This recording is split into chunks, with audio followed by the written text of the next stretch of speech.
안녕하세요. 취업이 보인다의 조세현입니다. 오늘은 국경을 넘어 글로벌 인재로 도약하고 싶은 대한민국 청년들을 위한 시간이죠. 해외 취업 어디까지 가봤니 시간 준비되어 있는데요. 먼저 오늘의 채용 정보부터 신세미 캐스터가 알려드립니다.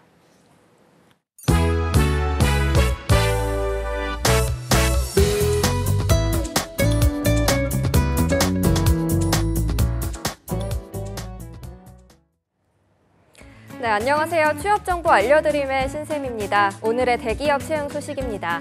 먼저 현대자동차 그룹 계열사인 현대파워텍에서 R&D 경력사원을 모집하고 있습니다. 학사 학위 이상을 소지해야 하고요. 해당 분야에서 2년에서 15년 경력을 소유한 분들이 지원 가능합니다. 지원서는 10월 21일 밤 11시까지 받습니다.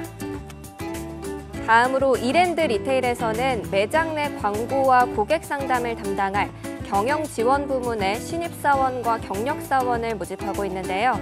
지원 자격은 학력은 무관하고 국가보훈 대상자와 장애인은 관계법에 따라 우대하고 있습니다. 지원서 마감은 10월 21일 자정까지입니다. 코오롱 글로벌에서는 건설 부문의 경력사원을 모집하고 있습니다. 국내외 4년제 대학교에서 건축 관련 학과를 졸업하고 건설기술인협회 건설기술자 경력증명서를 제출할 수 있는 분들이 지원 가능합니다. 모집 기간은 10월 26일 자정까지입니다. 마지막으로 벽산 엔지니어링에서는 2018년도 신입사원을 모집하고 있습니다. 4년제 대학 이상의 관련 학과 졸업자 또는 졸업 예정자, 그리고 각 모집 분야에 따라서 기사 자격증과 공인 어학 시험을 성적을 보유한 분들이 지원할 수 있습니다. 지원서 마감은 10월 31일 자정까지입니다.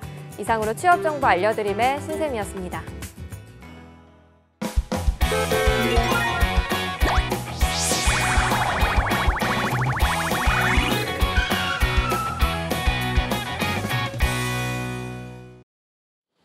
네, 해외 취업 어디까지 가봤니? 이번 시간에는요, 커리어 칼리지의 김한기 교수님과 함께합니다. 어서 오세요. 네, 반갑습니다. 네, 저희가 지난주에는 이제 한글날 때문에 쉬고 이제 2주 만에 뵙는데요. 공기가 네. 확연히 차가워졌죠? 네네. 예. 환절기 건강은 어떠십니까? 저는 조금 이번 주는 네. 감기 때문에 고생을 하고 있는데 교수님은 괜찮으십니까? 네, 목감기 살짝 왔는데 예. 누가 그러더군요. 감기는 자기를 믿어주는 사람한테 간다고. 네, 믿지 않도록 해야 되겠습니다. 예, 처음 듣는 얘기인데. 네.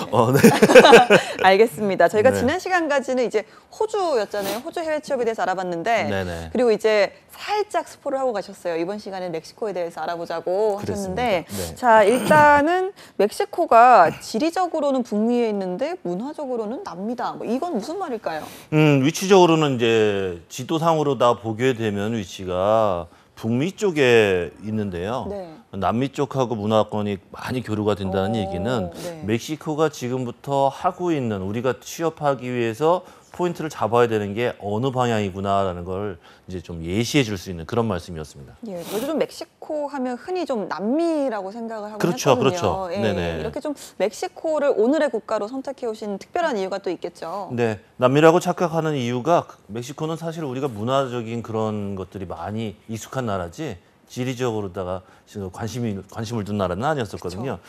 멕시코는 약 2017년 기준으로 했을 때요. GDP가 1조 1,500달러 GDP 기록했고 중남미 제2위의 경제 대국이라고 할 정도로 상당히 넓은 많은 금액들을 차지하고 있고요. 네.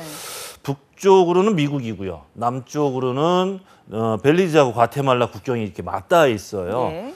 그래서 지리적인 것과 문화적인 거를 좀 나눠야 되는데 다시 말씀드리면 이제 잠재력이 굉장히 높은 산업국으로 평가를 받고 있어요.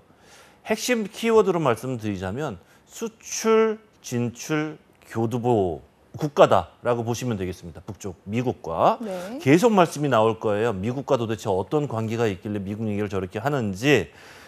멕시코 현지보다는 그 미국하고 라틴 아메리카 지역을 염두에 둔 수출 교두보거든요. 그래서 한반도에 땅 넓이의 한 9배 정도가 됩니다. 면적이 굉장히 넓고요. 네. 인구수는 약 1억 2,800만 명 정도 되기 때문에 2배 약간 상회하는데 이런 것들을 토대로 해서 이제 멕시코 쪽이 어떤 부분 내에 우리에게 도움을 줄 수 있는지 한번 알아보도록 하겠습니다. 알겠습니다. 멕시코 하면 이제 우리나라 기업들도 많이 진출해 있는 나라로 알고 있거든요. 어느 네네네. 정도입니까? 멕시코 경제부에서 발표한 자료를 토대로 하면은 1,900개 정도의 한국 기업이 진출돼 있다고 해요. 오. 진출된 게 아니라 사실 진출해서 멕시코 내에 뿌리를 내렸다고 합니다. 예.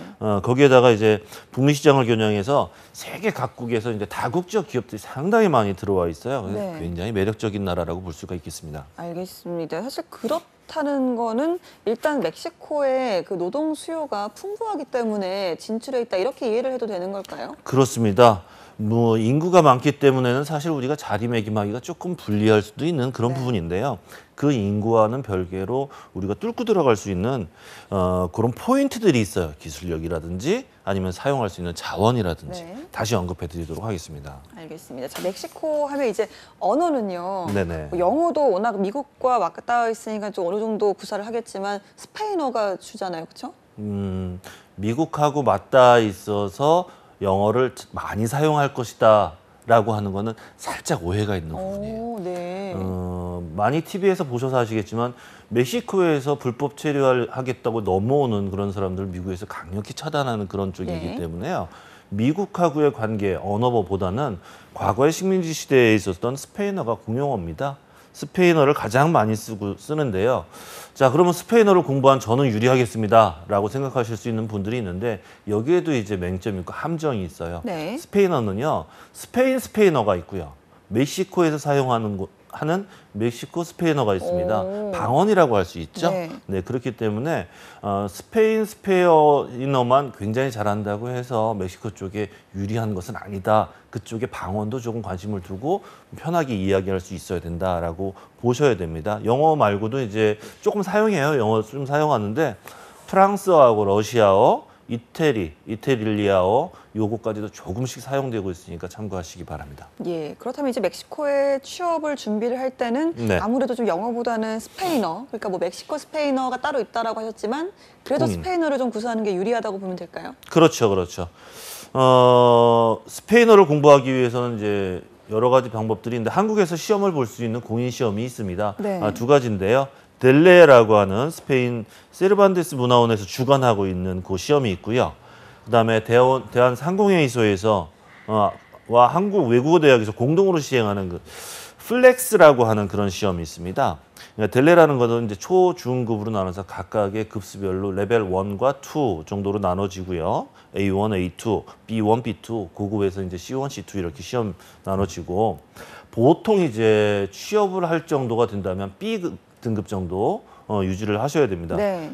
스페인어 회화 능력하고 어휘 구사 능력을 증명하는 건데요. 플렉스는 이제 1A부터 3C까지 나눠져 있습니다. 나중에 취업 전략 부분에서 제가 다시 한번 언급해 드리겠지만 멕시코에서는 일반적으로 이제 외국인을 채용하고자 하는 그런 니즈가 조금 약한 편입니다. 인력적인 부분에서만. 그런데 유휴노동이 많기 때문에 그런데요. 그럼에도 불구하고 이제 현지에 진출한 한국 기업이나 이제 한국하고 비즈니스를 꼭 해야 되는 그런 기업인 경우에는 어떤 사람을 뽑냐면요. 아까 말씀드린 대로 스페인어를 잘 하는 한국인을 네. 뽑고 싶어 한다는 얘기죠. 그래서 공인 점수, 시험 성적도 중요하지만 그것보다도 실질적으로 구사할 수 있는 어휘 능력, 언어 능력 이게 중요한 취업 요건이라고 보시면 되겠습니다. 네, 알겠습니다. 멕시코가 이제 중남미 2위의 경제 대국이라고 하셨잖아요. 네네. 그렇다면 이제 경제 구조는 좀 어떤지도 한번 짚어볼까요? 네네. 경제 구조를 얘기할 때 이제 빠지지 않는 용어가 GDP가 되겠습니다. 네. 2018년 기준으로 멕시코 1인당 GDP는요. 9,800달러 언더입니다. 9,723달러로 돼서 세계 전 국가 중에 약 72위 정도 포지션을 차지하고 있습니다. 네. 우리나라는 몇인지 아시나요? 72 바꾸면 27위. 27위. 네. 32,700달러 정도로 다 편성이 되고 있고 통계적으로 됐습니다. 그러니까 요 GDP 상으로는 한국이 월등히 높습니다. 그런데 여기서 한 가지 생각해야 되는 게 뭐냐면 구매력 기준 GDP라는 게 있습니다. 구매력 기준 GDP는 멕시코가 11위예요.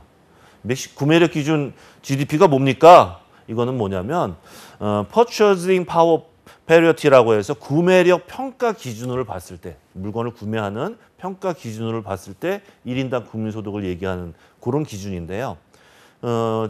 GDP는 총 생산량을 기준으로 해서 인구수로 나누는 게 이제 명목소득인데 반면에 이제 구매력 기준 1인당 국민소득은 전 세계 물가와 환율이 똑같다. 네. 똑같다라고 가정을 했을 때 상품을 구매할 수 있는 능력을 명목소득으로 한 그런 기준이거든요. 한국이 10일인데요. 저희 멕시코가 10일인데 한국은 13입니다. 네. 그러니까 환율이 똑같다고 했을 때는 한국이 멕시코보다 떨어진다는 얘기예요. 요거는 이제 역사적인 부분이 조금 고려를 해야 되는 부분인데 국제 경제 기반이 가공산업 위주예요. 예. 가공산업 위주다 보니까 차세대 성장 동력에는 조금 미진한 그런 부분이 있었습니다. 멕시코 정부 내에서. 네. 이런 부분 때문에 저희가 틈새를 좀 노릴 수가 있고요. 두 번째는 멕시코가 땅이 넓다 보니까 천연 자원이라든지 광물을 상당히 많이 보유하고 있습니다. 그런데 이것을 제조하고 가공하는 기술들이 상당히 낮아요. 그래서 경제 전반적인 부분에 있어서 미국에 의존을 많이 하고 그 가공이나 제조 기술이 좀 약점이 있기 때문에 네. 이 부분을 기술력 좋은 우리 한국 사람들이 들어가서 포지셔닝 할 수 있는 부분이라고 말씀드릴 수 있겠습니다. 예, 여러 가지 좀 약점이 있습니다만 그래도 세계 투자 시장에서는 이 멕시코를 굉장히 좀 성장 가능성을 높게 평가한다는 걸로 알고 있거든요. 이건 무슨 이야기일까요? 그렇죠. 가장 유명한 그런 평가 회사, 컨설팅 회사 중에서 이제 골드만삭스를 얘기할 수 있는데요. 이미 2011년도 7, 8년 전에 한국, 터키, 인도네시아 여기하고 함께 멕시코를 포함해서 믹트라고 하는 그 용어를 써서 네. 믹트의 일원으로 멕시코를 선정을 해줬습니다. 이건 뭐냐면 성장 가능성이 있다는 거고요. 골드만삭스에서만 그랬느냐? 브릭스라고 아시죠? 네. 브라질, 러시아, 인도네시아, 차이나 이렇게 거기다 멕시코를 붙였어요. 그래서 브림이라는 그런 용어를 써서 비즈니스 인사이더에서는 또 마빈스라고 해서 멕시코, 호주, 베트남, 인도네시아, 나이지리아, 남아공까지 해서 멕시코를 또 언급을 하고 있고요. 예. 깁니다 이거. 프라이스 워터하우스 쿠퍼스 거기에서 제시한 E7이라는 용어가 있는데 브릭스 플러스 멕시코, 인도네시아, 터키 여기까지 해서 멕시코를 또 포함시키고 있어요. 오. 여러 기관에서 멕시코를 언급하고 있다는 이 이야기는 멕시코가 분명히 성장 가능성이 있는 나라다라는 거고요. 그 근거로는 이제 천혜의 발전 잠재력이 있고 거대 국가들이 지닌 장점하고 빠르게 진화하는 그런 경제적인 구조를 갖고 있는 것이 원인이 아닌가라고 생각되고 있습니다. 알겠습니다. 자, 그렇다면 이제 멕시코와 우리나라와의 관계는 중요하죠. 어떻습니까? 우리나라하고의 관계가 상당히 오래되고요. 이 관계가 없으면 제가 아마 멕시코를 선정하지 않았을 겁니다. 예. 한국수출입은행 보고서에 따르면요. 한국의 대멕시코 투자는 1988년에 삼성전자에서 티juana 지역에다 생산업체를 만들어가고 투자를 시작했습니다. 네. 그리고 94년도부터 북미 자유무역협정이 발효되면서 미국 접경 지역을 중심으로 본격적으로 이제 확대가 되기 시작했어요. 그래서 국내 기업들이 대미 미국에다가 수출하는 거하고 중남미 진출의 교두보로다가 아주 잘 활용되고 있었고요. 한국무역협회에서 발표한 자료 기준으로 2016년 12월 기준으로 보게 되면요. 멕시코는 한국에서 수출을 하는 9번째 대상국이고요. 무역 흑자를 내는 8번째 교역 대상국이다라고 발표를 해놨습니다. 90년대 이후에 굉장히 한국 기업들이 많이 나가고 있는데요. 네. 제품을 생산하기 위해서 이제 자본재나 원자재 수출을 많이 하게 됐어요. 반면에 이제 한국은 재화를 만들어진 재화를 수입하는 것보다도 멕시코 현지 내에서 생산 활동들을 많이 하면서 멕시코 수출, 고용 창출로 그 정부에다 이제 여러 가지 경제적인 기여를 하게 된 거죠. 2016년 가장 직전에 4월에 이제 멕시코 시티에서 한맥 정상회담도 했죠. 그리고 FTA 협정도 체결을 했고 너무나 많은 이야기들이 한국과 교류가 이루어지고 있어서 우리가 뚫고 들어갈 수 있는 부분이 반드시 있을 거라고 보여집니다. 알겠습니다. 저희가 좀 본격적으로 이제 취업 이야기에 앞서서 멕시코를 좀 알아보고 있는데요. 그렇죠. 이번에는 멕시코의 산업 동향을 좀 살펴볼까요? 네네. 취업 얘기는 하지 진짜 왜 나라 설명을 그렇게 하냐고 그러실 먼저 텐데. 알아야 할 수 있는 거 그럼요. 아니겠습니까? 이거 굉장히 예. 중요합니다. 네. 산업 동향으로 보게 되면 좀 간단합니다. 서비스업이 가장 많이 차지하고 있는 60%가 넘어요. 62%. 그리고 제조업 기술력이 조금 낮아서 34% 정도를 차지하고 있고요. 네. 그다음에 나머지는 4%가 농업입니다. 부존 자원이 굉장히 많은데 석유나 금, 은, 이거 캐러 갈까요? 구리, 납, 아연, 광물이나 오. 천연가스가 상당히 많습니다. 네. 저희가 수출하는 많은 품목은 공산품이나 원유, 농산물, 광업 제품들이고요. 수입 품목으로는 금속 가공기기, 농기계, 전자제품, 그다음에 자동차 부품 등입니다. 요 명칭 들으시면서 눈치채셨나요? 이게 가진 자원은 굉장히 좋은데 네. 활용할 수 있는 능력이 낮다 보니까 네. 거기 들어갈 수 있는 구멍들이 많이 보이고 있어요. 알겠습니다. 네네. 그러면 이제 본격적으로 좀 한국인이 멕시코에 취업을 했을 때 네. 유망한 분야는 좀 어떤 분야가 있는지 한번 살펴주시죠. 네. 역시 중요한 질문해 주셨는데요. 멕시코 산업별 동향 살펴볼 때 취업 유망한 직종하고 그렇지 않은 직종들이 좀 구분돼서 파악이 돼야 됩니다. 우선 취업 유망 직종은요. 자동차 산업 유망합니다. 그다음에 전기전자에서 전자산업 쪽 하고요. 섬유, 의류 산업 쪽 괜찮습니다. 예. 또한 이제 관광하고 서비스업을 좀 묶었는데 관광 서비스업 좋고요. 조금 추천하고 싶지 않은 부분으로 이제 기계 산업 쪽하고 농축 산업, 에너지, 자원 산업 쪽하고 건축 쪽하고 마지막으로 이제 석유 화학 산업 이런 쪽은 조금 추천드리고 싶은데 좀 쉽지 않은 부분인데 예. 검토가 조금 필요합니다. 이게 두 가지를 잘 구분하셔야 되는데요. 왜냐하면 멕시코를 이해하기 위해서는 우리가 취업하면 조금 곤란하거나 신경 쓸 게 많은 그런 것 예. 이런 것들은 전체 산업을 쫙 훑어보고 네. 경제 흐름이나 교역이나 이런 것들이 변화가 될 때 이건 건드려야 되겠다. 뚫고 들어가야 되겠다 말아야 되겠다를 판단하면 되기 때문에 우리는 앞부분에 있는 거 유망 직종 쪽으로 좀 집중해서 조명해 보려고 합니다. 알겠습니다. 그러면 취업 유망 직종 중에 처음으로 이제 꼽으셨어요. 자동차 산업부터 한번 살펴볼까요? 네, 자동차 가겠습니다. 자동차는요. 미국하고 인접해 있다고 말씀드렸죠. 네. 미국 자동차 많이 쓰죠. 멕시코에서 자동차 산업이 미국 쪽으로 많이 넘어갑니다. 금년 1월 31일 날 코트라에서 멕시코 자동차 생산량하고 수출 물량이 2009년 이후로 계속 증가하고 있습니다라는 네. 것을 발표했어요. 기관 산업입니다. 멕시코에서 주요 기관 산업, 첫 번째 산업으로 따지고 있는 건데요. 미국에서 판매되는 모든 자동차 중에서 멕시코산 자동차가 11%가 넘습니다. 예. 굉장히 높은 거거든요. 멕시코에서 제조된 거 말씀드리는 거죠. 지난 10년간 보게 되면 굉장히 비약적으로 성장을 했는데요. 요걸 보면 알 수 있어요. 연간 약 10만 명 넘는 자동차 관련된 엔지니어하고 테크니션들이 배출되고 있습니다. 이거 다른 나라랑 비교해 볼까요? 독일, 캐나다, 브라질보다 훨씬 더 멕시코가 많습니다. 네. 벤츠나 BMW 자동차 엔지니어들 상당히 많을 것 같잖아요. 독일, 멕시코가 상회하고 있습니다. 자동차 생산량이 전체 중에 80%를 수출하는데 그 수출하는 것 중에 약 7, 80%가 미국으로 들어가요. 네. 그 위쪽이 미국이 있으니까 이것만 하면 자동차 쪽만 관련이 있느냐? 부품 업체까지도 같이 연결이 있죠. 멕시코주하고 누에브레주, 푸에블라주, 코아우일주 등등 멕시코 시티까지 해서 부품 업체가 상당히 많이 들어가 있습니다. 알겠습니다. 아까 뭐 우리나라 기업들이 이미 많이 현지에 진출돼 있다라고 하셨지만 뭐 자동차 관련 기업도 당연히 많이 좀 넘어가 있겠죠? 그렇죠. 자동차와 관련된 기업들도 많이 들어가 있는데요. 뭐 기억나시나요? 한국에서 말씀드리자면 이제 현대모비스하고 예. 현대파워텍도 진출해 있고 우리나라뿐만이 아니고 현재 세계 100대 자동차 부품 업체 중에 90% 이상이 멕시코에서 활동을 하고 있습니다. 그만큼 부품 산업 많이 넓은 영역으로 차지하고 있고요. 우리나라 제조업체 중에서는 이제 기아 자동차가 들어가서 누에브레온주에다가 약 1년에 30만 대 정도를 생산해 낼 수 있는 공장을 설립했고요. 예. 지지난해죠. 2016년부터 본격적으로 양산을 시작했거든요. 그리고 유라, 현대모비스, 만도 이런 협력업체들이 동반 진출을 해 있었기 때문에 전망이 상당히 밝다고 볼 수 있습니다. 알겠습니다. 자, 두 번째 유망 산업이에요. 전기전자 직종 한번 살펴볼까요? 네, 멕시코 전기 산업 쪽은요. 제조업 수출 중에서 약 25에서 30%를 차지하고 있습니다. 네. 여기에는 그 분야에서 일하고 있는 종사자 수도 중요한데요.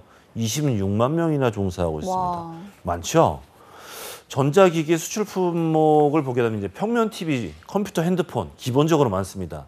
그리고 그거 말고도 냉장고, 세탁기 등과 관련된 백색 가전제품, 소형 가전제품이나 전자제품 등이 많이 수출되고 있습니다.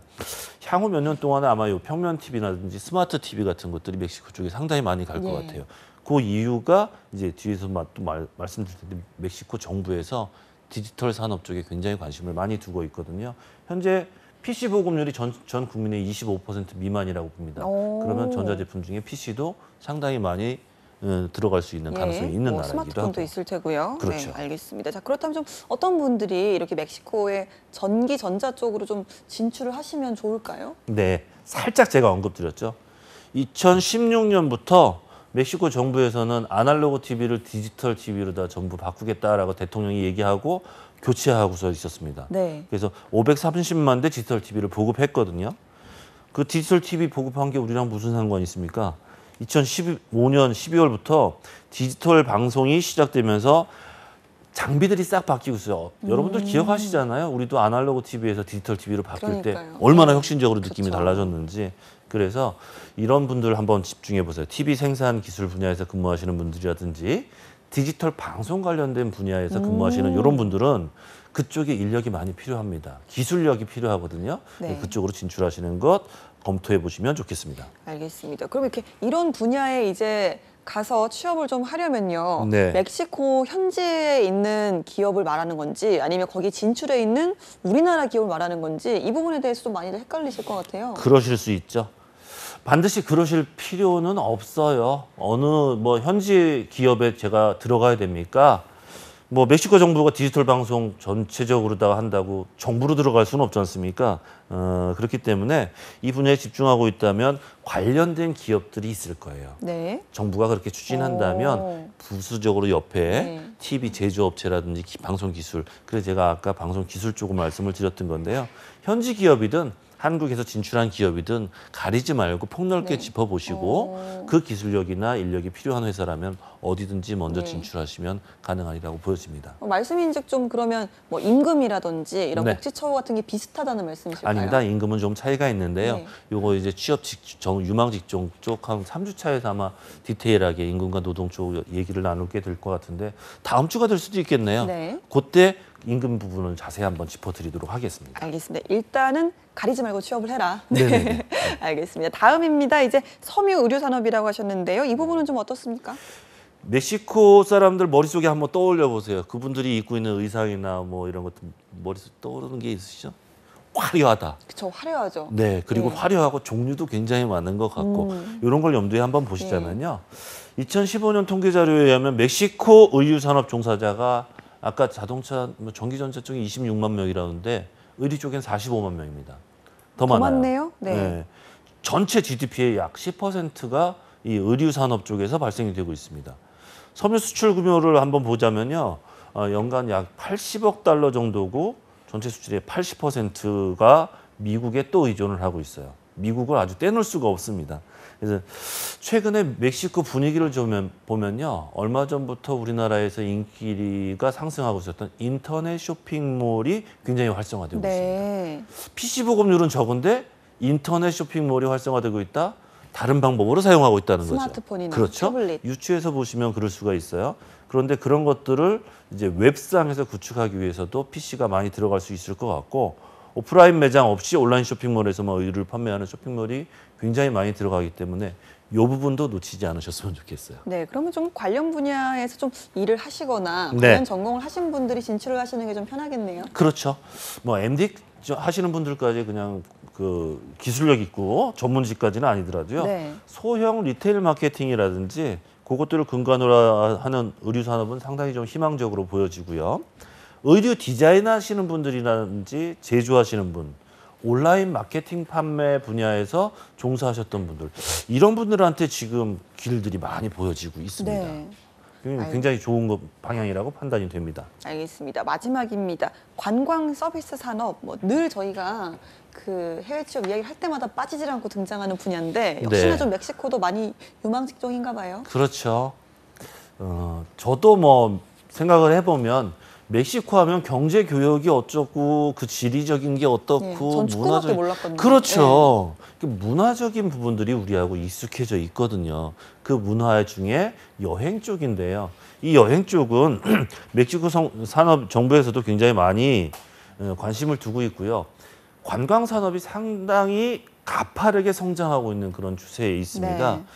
UNWTO에 따르면은 2017년에 외국인 관광객을 유치한 순을 쫙 따져봤더니 전 세계에서 8위를 차지하고 있습니다. 네. 그만큼 오. 멕시코를 사람들이 많이 찾고 있습니다. 이 수치는요.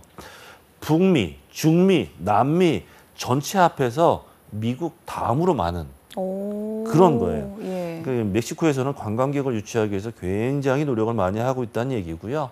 한국 분들 많이 가시죠? 우리 조선 아나운서 나중에 가실지 모르겠지만 신혼여행지로 각광을 받고 예. 있는 칸쿤이라는 곳이 요즘 있습니다. 굉장히 많이들 가시더라고요. 그렇죠. 많이 가죠.